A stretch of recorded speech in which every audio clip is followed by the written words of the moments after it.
What's up, guys? Welcome back to my channel. Hope you're doing good. On today's video, I'm going to be talking about my time at Saturday Night Live, the time that I worked there, what my job was like, why I left, and it's actually a pretty wild story, and how I actually ended up auditioning on the main stage for Lorne Michaels. I like doing these videos. I've been daily vlogging. I'm on day 57. It's just been fun to go back through my life and, I don't know, create content off of things that I've done. And you're like, wow, I did that and I did this. And I hope that it's helpful to you guys. I know you guys like Saturday Night Live. I was always a Saturday Night Live fan. I just loved the show so much. I thought it was the coolest thing you could possibly do. I thought it was cooler than any rock star. Just this idea that the funniest people in the world would put on a show every Saturday night. I was in college, and then like senior year in college, you're allowed to be an intern somewhere, right? You can like leave for a semester. So I got this internship at Saturday Night Live. So I moved down to New York.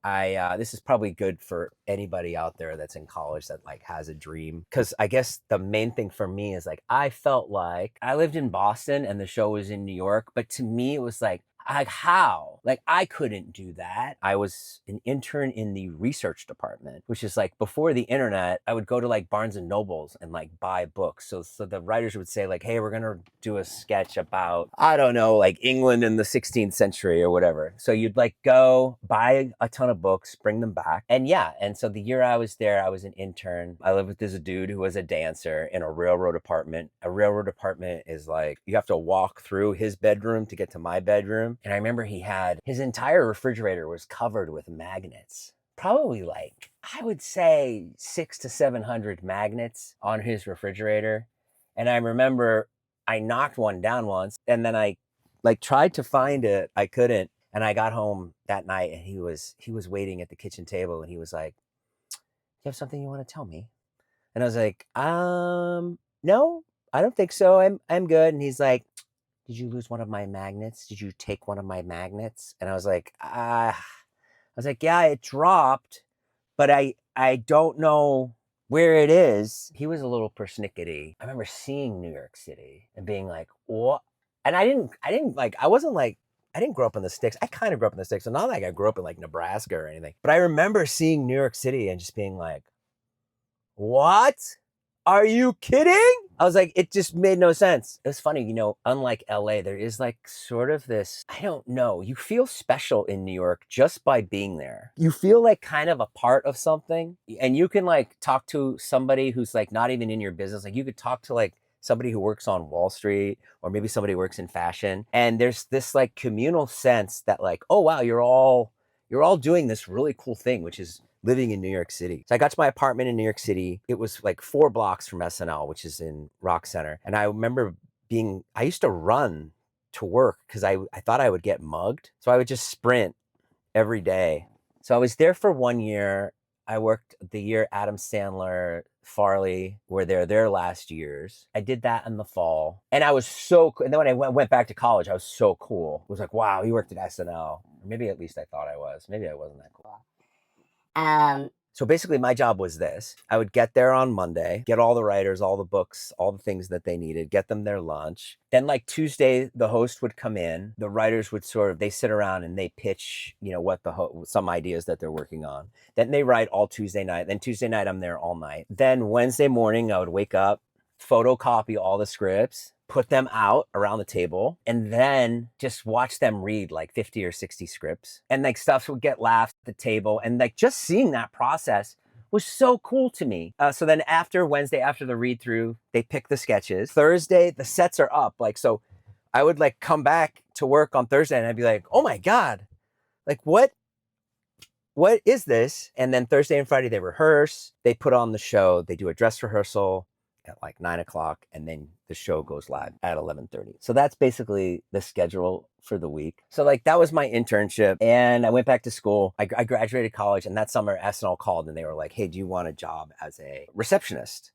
So I was like, right out of college, it paid $400 a week. I got a studio apartment, tiny studio apartment, like 2 blocks away. And I did that for a whole year. And one of the things, this is like really important if you want to like work in the business and stuff, or just by being there, I would be at the front desk, and the front desk was so fun. And that was a cool spot to be in because you had all these comedians like Will Ferrell, Tracy Morgan, David Koechner, Sherry O'Terry, and they would come up and they would try their bits out on you. So they would like come up and do a bit and like, you know, and maybe we usually would laugh and then it would be weird. And then you would like see it in the show that night. You'd be like, oh my God, that's that bit that they were testing on me. It was like crazy. And I was like, wow. It's like, so like I learned that like they're always testing stuff. The other cool thing about being at reception, and so one of the things that happened, this comedian named Norm MacDonald would come up and always talk to me and blah, blah, blah, blah. And he was a really sweet guy and he was a comedic genius.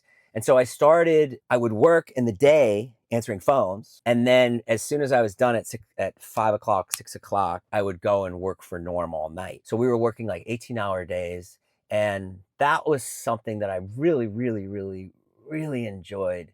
It was such a great, just to watch him. The thing that I remember he told me, he had like a whole theory for Update, which is, I don't know if you've ever watched Norm MacDonald's Updates, but a lot of people say it's the best Update. While I do think that the Update guys that are there now are like really good. But when I was working for Norm, I remember he had a whole thing. He was like, he would say, oh, the punchline has to be the furthest thing away from the setup that you would think. I even got a joke on. So that was really cool. He would let you write jokes and try. And he would read them. Just to hear him read one of your jokes, you're like, oh my God. The joke that I got on was, there was a woman that won the marathon. Her name was Rosa Mota. And when she won the marathon, she had like a lot of hair under her armpits. The joke was about that. You guys can probably look it up and find it. I think the joke was something like, she made everybody throw up or something like that. I can't remember what the joke was. My best Norm MacDonald story, he was like scary funny. I would go around with him and watch him do stand-up and I learned so much. One time he went up and he wasn't doing well in the stand-up.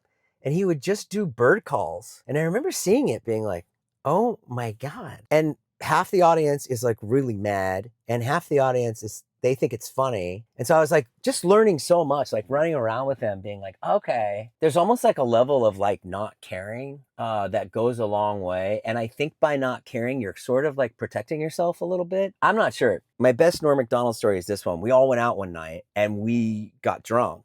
And then I came in the next day to work and I said to Norm, I was like, Norm, I got to tell you something. I was like, something really weird happened last night. And he's like, oh yeah, well, what was it? And I go, but don't tell anyone, okay? Keep this between you and me. And he's like, yeah, sure. I won't tell anybody. And I go, this girl, she put pain on this girl that I hooked up with. And he goes, what? He goes, okay, well, that's crazy, yeah. And so then, like, I don't know, maybe like 4 minutes goes by, and I'm like working in the office, you know, doing whatever I'm doing for him. And the UPS guy comes in, and he's like, hey, Daryl. He's like, oh, hey, Norm. And he's like, hey, you know Jason, the intern? He goes, no, I don't know Jason. And he goes, yeah, this guy here, this guy loves to put pain on his like that. And I was like, I told you not to tell anybody that. And he goes, oh, no, sorry. You ever do that, Daryl? You ever put pain on your... And Daryl's like, no, Norm, I don't know. Daryl's looking at me, and I was like, I don't know what he's saying. I'm like lying now. Now I'm lying. And then, this is how funny he is. For the next, I don't know, like a month, any person that we ran into, any person. If Norm had to go down and get his makeup done, and I would just follow him. I just go wherever he was. He was such a big star. So yeah, he would go down the makeup chair and we'd be just sitting there. Hey, the makeup person go, hey, you ever put on your... I'd be like, oh God. Have you met Jason? Then my mom came down. I remember being like, oh my God, I know he's going to say it to my mom. I know he's going to say, and sure enough, he walked up. He's like, is this your mom? And I'm like, yeah, it's my mom. And he goes, hey, do you know this guy? I used to put on his like that. And my mom was great. She goes, well, all right, Norm, that's his business. I bet there's a bunch of weird stuff you do too. Like that. And he was like, he goes, I guess you're right. I got to hang out with Chris Farley once. That was really fun. The thing that that shocked me about Chris Farley was like, you know, there's a cast, right? And the cast is some are from sketch, some are from the Groundlings, some are stand-ups. And so there was always this sort of like, I'm funnier kind of thing that went on that you would see. But when it came to Chris Farley, everybody just would be like, oh, he's the funniest. There wasn't the stand-ups, the sketch people, even Norm, who I would say probably thought he was the funniest person there, had the highest bar. Even Norm would be like, he's like, oh, Farley's the funniest, you know? And I got to see that one night. I was back at Update. Farley came back, and I think he was maybe doing like a piece with Norm. I'm just sitting there saying nothing, and he just like zeroed in on me, and he was like, oh, look who it is, Jason the intern. He's like, do you make the copies for Norm? Oh, and he's doing it, and everyone's fucking dying. He's like, you make the copies for Norm. He's like, oh, I'm going this way. Norm can't do it today. Ah, stupid. He's doing all this shit, like, so funny. He's running into walls. Everybody's laughing. Everybody. You can't believe how funny this guy is out of thin air. He's not even saying anything. It was so dumb. He was just like saying how I follow Norm around, but it was so funny. And I remember right after that, he pulled me aside. And he's like, hey, that wasn't too much, was it? Like that. And I was like, no, it was really funny. He's like, I was just goofing around, just trying to make Normie laugh. And I was like, okay. And then he started talking to me, and then he's like, oh, where are you from? And oh, that's really fun. And that you work here. And he was so sweet. Another cool moment in Update was, I remember feeling really nervous for Will Ferrell, and he was coming in to audition his Harry Carey for Norm.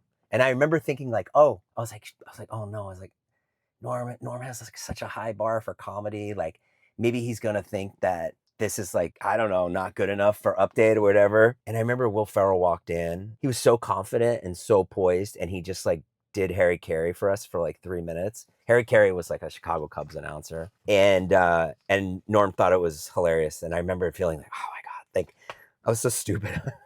I'm like worried for Will Ferrell. I was like, God, it doesn't matter to me. I was like such a nerd. I was like, oh, I come out of there. I was like, oh, thank God, Will killed it. We're gonna be good this week. The show is saved. So yeah, so that was like my general experience there. Really awesome. And here's where things got weird and why I left. It got to the end of the season, and so we have the summer off, so you don't get paid in the summer. And I could have stayed. at the reception, and I remember being like, I wanted to get a job as a writer. They wouldn't hire me as a writer. And then I was like, all right. I got a writing job at MTV, but not like writing sketches, like writing like promos and stuff. But the pay was like 3 times as much. It was like I was going to make $1,500 a week at MTV or $400 at SNL. And I think I probably should have stayed another year and made contacts. And not made contacts, but become more of the fabric there. I probably should have stayed. But then what happened next was even crazier. But I was just wild. I was just like, yeah, I'm gonna go out and I'm gonna do it. I was like $1,500 a week. I'm like, I got my job at MTV, started writing. I was making $1,500 a week. I was so excited. I was going into work every day, being like a New York City person, the bustle of the city, you know. I had an office. It was crazy. I had an office with my comedy partner right across the way with his own office. So then what happened, this is the part that you've been sticking around for, the audition. So then I just go out. I'm going out, I'm performing, I'm bombing every night. I'm going up as stand-up bombing. It's not working. But then I'm going up as characters. So like some of the characters that you've seen on this channel, like when I do like Hulk Hogan or Dr. Phil, those are a lot easier for me to like get into a character. I'm just naturally better at that. So now I'm just doing characters. I'm going up at all kinds of places. And I guess I'm doing well. I'm doing really well. Oh, I get an agent. Agent gets me in at SNL. I have an audition on the main stage. I auditioned the same year as Jimmy Fallon and like Zach Galifianakis. So they flew me to New York. I was allowed, I think you're allowed 5 minutes. Yeah, I think it was 5 minutes. It was like 5 characters, 1 impression. I did Matthew McConaughey was my impression. It broke my mind that I was working there, but then now I was going back to audition, like, which I thought was just crazy to me. I was like, oh my God, like what? It's almost like I wish I'd never worked there and just gone straight in as a performer, because that was what somebody told me. They were like, it's going to be really hard for you to get this because they know you as a worker. They know you as a PA or whatever. So I go in, I'm in the dressing room, and right before I go in, I see Zach Galifianakis come out, and he crushed it. He like had like a great audition. They're like running after him, trying to talk to him. And so then I went in there, so nervous, not ready at all. You know that phrase, not ready for primetime players? That was me. I was definitely not ready. And I got up there. Oh, I had just this character named the Shaman, and I needed a boombox. And so I walked up on stage, and I made the biggest mistake you could ever make. I said, I need a boombox. And I think they thought that I was like in character, but I wasn't. I was just being me asking for a CD. I'll tell you, that time that it took for a boombox to materialize and me standing on stage with that CD, it is ingrained in my mind as probably the worst 1 minute of my life. I don't know, maybe it was 45 seconds. It felt like 10 minutes. And finally a boombox materializes. I do the audition. I did okay. Also, when you audition, you know, it's very hard to make them laugh. But I remember feeling okay because a couple of the crew guys had laughed, and I was like, okay. And that was like my saving grace. And I really didn't know how I did, you know what I mean? But I remember I walked out, and the talent people who I had worked with, they were like, I can't believe you just auditioned. That was amazing. And I was like, oh, okay, that was cool. And I still don't know to this day if I'm ever funny, which I think is something. I did something the other day. I did like an improv show the other day, this new YouTube show that's coming out. And I remember doing it being like, I didn't know if I was funny or not. He was like, that was really great. And I was like, was it? I felt good about the audition. And I remember calling my agent and them being like, yeah, you're in the running. They really like you. They think you're really great. And I remember Jimmy Fallon got it. And that was it.